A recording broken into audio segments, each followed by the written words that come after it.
গরমের জন্য এই রেসিপিটা একদম পারফেক্ট। বাচ্চা থেকে বুড়ো প্রত্যেকে আঙুল চেটে খাবে। যারা জীবনে কোনোদিনই উচ্ছে বা করলা খেতে চায়নি তারাও বুঝতে পারবে না যে এটা উচ্ছে বা করলা খাচ্ছে।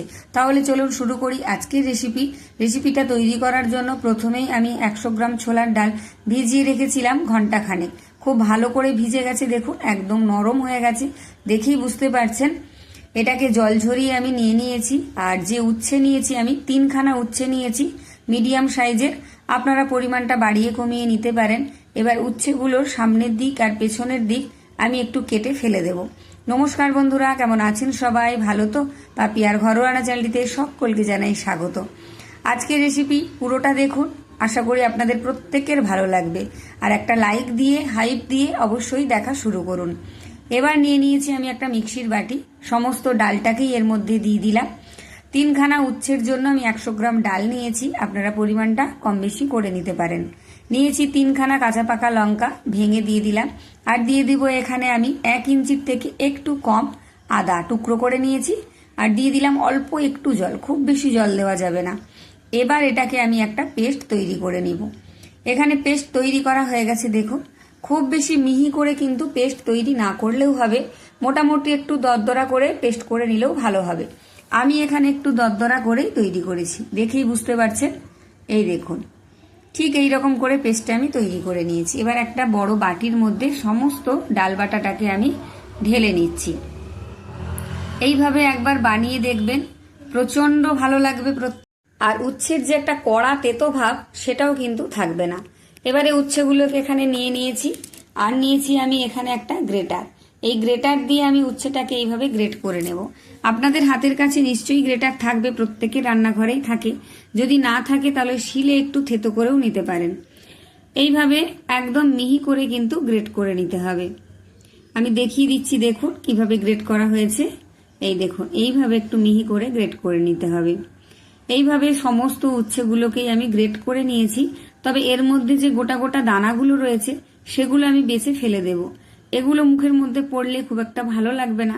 আপনাদের যদি পছন্দ হয় আপনারা রাখতে পারেন, তবে এগুলো ফেলে দেওয়াই ভালো।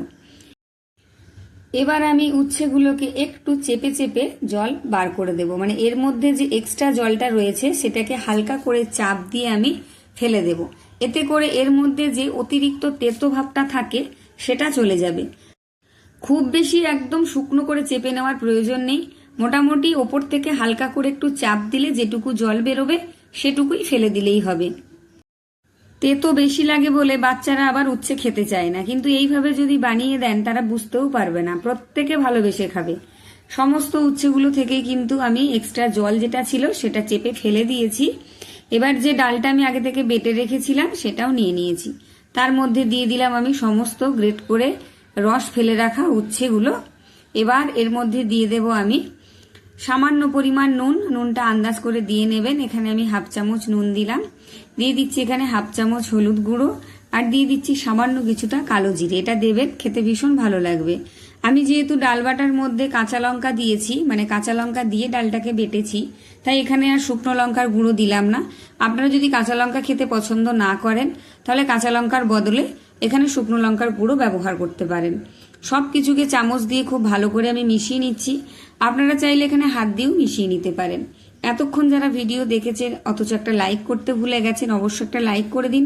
হাইপ করে দিয়ে পুরো ভিডিও দেখুন, প্রত্যেকের ভীষণ উপকারে আসবে আজকের রেসিপি। সমস্তটাই আমি মেখে ঝোঁকে রেডি করে নিয়েছি। এবার এগুলোকে ভেজে নেব। তার জন্য একটা কড়াই বসিয়ে বেশ কিছুটা তেল দিয়ে দিয়েছি। তেলটাকে ভালো করে একটু গরম করে নিতে হবে। গরম হয়ে গেছে তেল। এখানে আমি অল্প অল্প করে ডালবাটা আর উচ্ছের মিশ্রণটা নিয়ে কোপ্তার আকারে ছোট ছোট করে ভেজে নিচ্ছি। এইভাবে অল্প অল্প করে নিয়ে আপনারা বড়ার মতো করে বা গোল গোল করে ভেজে নিতে পারেন। তবে এইরকম একটু চ্যাপটা করে ভেজে নিলে কি হবে, ওপর নিচ ভেতর সবকিছুই খুব ভালো করে ভাজা হবে। এক পিঠটা ভাজা হয়ে যেতেই আমি অপর পিঠটা এইভাবে উল্টে পাল্টে দিচ্ছি। রেসিপিটা তৈরি করতে কিন্তু খুব বেশি সময় লাগবে না, আর খুব বেশি ঝঞ্ঝটও নেই। খুব তাড়াতাড়ি তৈরি হয়ে যাবে, খুব বেশি মশলারও প্রয়োজন নেই, আর খেতে ভীষণ সুন্দর লাগে। একবার অবশ্যই বানিয়ে খেয়ে আমাকে কমেন্ট করে যাবেন। বড়াগুলো আমি ভালো করে উল্টে পাল্টে লাল লাল করে একটু ভেজে নিচ্ছি। তবে খুব বেশি লাল করে ভাজবো না, যাতে পুড়ে না যায় সেদিকে খেয়াল রাখতে হবে। এই রকম লালচে করে ভেজে নিয়েছি। এবার তেল ঝরিয়ে সমস্ত বড়াগুলোকে আমি তুলে নিচ্ছি। এর থেকে বেশি ভাজলে কিন্তু আবার পুড়ে যেতে পারে। আর যেগুলো বাকি আছে সেগুলো আমি এইভাবে দিয়ে ভেজে তুলে নিচ্ছি। দেখুন বড়াগুলো কিন্তু রেডি হয়ে গেছে। এই রকমও কিন্তু আপনারা ডাল ভাতের সাথে খেতে পারেন। ভীষণ মুচমুচে হয়েছে, যেহেতু ছোলার ডাল দিয়ে ভেজেছি তাই খেতে কিন্তু দারুণ টেস্টি হবে। এবার ওই তেলের মধ্যেই সমস্ত বড়াগুলো কিন্তু ভাজা হয়ে গেছে। এবার ওই তেলের মধ্যেই দিয়ে দিলাম আমি সামান্য কিছুটা গোটা জিরে। জিরেটা ভাজা হয়ে গেছে। এখানে একটা বড় সাইজের পেঁয়াজ কুচি আমি দিয়ে দিলাম। পেঁয়াজটাকে হালকা করে প্রথমে একটু আমি ভেজে নেব। পেঁয়াজ ভাজার সময় গ্যাসটাকে একটু আপনারা হাইতেই রাখবেন, তাহলে পেঁয়াজটা ভাজতে বেশিক্ষণ সময় লাগবে না। এই জায়গায় দেখুন পেঁয়াজটা কিন্তু অনেকটাই ভাজা হয়ে এসেছে। এই সময় দিয়ে দিলাম আমি অল্প কিছুটা ক্যাপসিকাম কুচি। যদি হাতের কাছে থাকে দেবেন, না দিলে দেওয়ার দরকার নেই। এবার ক্যাপসিকাম আর পেঁয়াজকে কিন্তু খুব ভালো করে ভেজে নিয়েছি। পেঁয়াজটা লাল লাল হয়ে গেছে, ক্যাপসিকামও ভাজা হয়ে গেছে। এবার দিয়ে দিলাম একটা ছোট সাইজের টমেটো টুকরো করে। খুব বেশি টমেটো কিন্তু এখানে দিতে যাবেন না, অল্প করে দেবেন। আর দিয়ে দিচ্ছি এখানে আমি 1 টেবিল চামচ আদা বাটা। সামান্য একটু বাটি ধুয়ে জল দিয়ে দিলাম যাতে মশলাটা পুড়ে না যায়।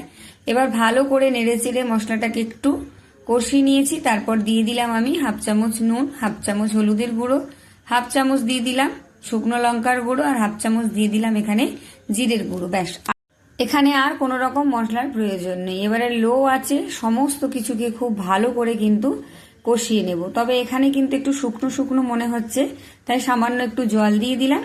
দিয়ে ভালো করে এটাকে আমি তেল ছেড়ে আসা পর্যন্ত কষিয়ে নেব। মশলা থেকে কাঁচা গন্ধও চলে যাবে আর মশলা থেকে তেল ছেড়ে আসবে, সেই পর্যন্ত কষিয়ে নেব। খুন্তি দিয়ে টমেটোগুলোকে একটু আমি ভেঙে চুরে নরম করে নিচ্ছি যাতে একটু গলে যায়, খুব বেশি গোটা গোটা না থাকে। মশলাটা লো আছে, যতটা বেশি সুন্দর করে কষাবেন খেতে কিন্তু ততটাই বেশি ভালো লাগবে। দেখুন মশলা থেকে কিন্তু তেল ছেড়ে এসেছে। এই সময় দিয়ে দেব আমি স্বাদের ব্যালেন্সের জন্য সামান্য কিছুটা চিনি। চিনি অবশ্যই দেবেন, তবে কম বেশি করে নিতে পারেন, তাতে করে খেতেও ভালো লাগবে আর রান্নার রংটাও বেশ সুন্দর আসবে। মশলা কিন্তু খুব ভালো করে আমি কষিয়ে নিয়েছি। এই সময় দেখুন 2-3 মিনিট ধরে মশলা খুব ভালো করে কষানো হয়ে গেছে, তেল ছেড়ে গেছে মশলা থেকে। এবার দিয়ে দিলাম আমি 1 কাপ জল। এখানে খুব বেশি জলের প্রয়োজন নেই, 1 কাপ জল দিলেই হবে। 1 কাপ জল দিয়ে ভালো করে নেড়েচেড়ে মিশিয়ে গ্যাসটাকে মিডিয়ামে রেখে এটাকে আমি ভালো করে ফুটিয়ে নেব। তবে ঢাকা দেওয়ার প্রয়োজন নেই, আপনা থেকে কিন্তু এটা খুব তাড়াতাড়ি ফুটে উঠবে। ঝোলটা ফুটে উঠেছে আর ঝোলটা কিন্তু অনেকটা কমেও গেছে ফুটে। দেখুন এর থেকে আমি আর বেশি শুকনো করব না। এই সময় দিয়ে দেব আমি কিছুটা গরম মশলার গুঁড়ো, এটা বাড়িতেই বানিয়ে রেখেছি আমি। আর দিয়ে দিলাম কিছুটা ধনেপাতা কুচি। ভালো করে মিশিয়ে নেব। এবার আমি দিয়ে দেব ভেজে রাখা বড়াগুলো। আমি আগে থেকে বড়াগুলো দিয়ে ফুটিয়ে নিইনি, কারণ বড়াগুলো যে মুচমুচে ভাবটা আছে সেই ভাবটা চলে যাবে, নরম হয়ে যাবে বড়াগুলো আর অনেকটাই ঝোল টেনে নেবে। যাতে বড়াগুলো খেতে ভালো লাগে, একটু মুচমুচে ভাব থাকবে, সেই জন্যই আমি শেষের দিকে দিলাম। গ্যাসটাকে একদম লোতে করে দিয়েছি। বড়াগুলো দিয়ে একটু নেড়ে চেড়ে নেব যাতে বড়াগুলো খুব বেশি ঝোল টেনে ফুলে নরম না হয়ে যায়। বড়াগুলো একটু ক্রাঞ্চি ভাব থাকবে, তাতে করে কিন্তু খেতে ভীষণ ভালো লাগবে। এইভাবে বানাবেন, দেখবেন খেতে ভীষণ ভালো লাগবে। আমার এই ভাজা বড়া কিন্তু অনেকগুলো আমি সার্ভ করে দিয়েছি, প্রত্যেকে খেয়ে বলেছে ভীষণ ভালো হয়েছে। এবার আমি ভালো করে মিশিয়ে নিয়েছি। এবার গ্যাসটাকে হাইতে করে একটু সময় ফুটিয়ে নেব, জাস্ট 5 থেকে 10 সেকেন্ড, খুব বেশি ফোটাবো না। তারপর এইরকম ঘন ঘন গ্রেভি রেখেই আমি এটাকে নামিয়ে নেব। রান্নাটা প্রায় আমার কমপ্লিট হয়ে এসেছে। দেখুন আর বেশিক্ষণ বাকি নেই, আর সুন্দর একটা গন্ধ বেরিয়েছে।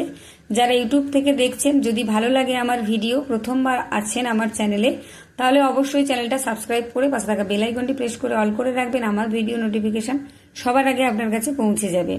আর যদি ভালো লাগে তাহলে অবশ্যই সবার মধ্যে একটু শেয়ার করে দেবেন, একটা লাইক কমেন্ট করবেন। কে কোথা থেকে দেখছেন, ফেসবুক থেকে দেখলে পেজটি ফলো দিয়ে একটা লাইক আর কমেন্ট দিয়ে যাবেন। দেখুন আমি গরম গরম নামিয়ে নিয়েছি। এটা গরম ভাতের সাথে কিন্তু ভীষণ ভালো লাগবে।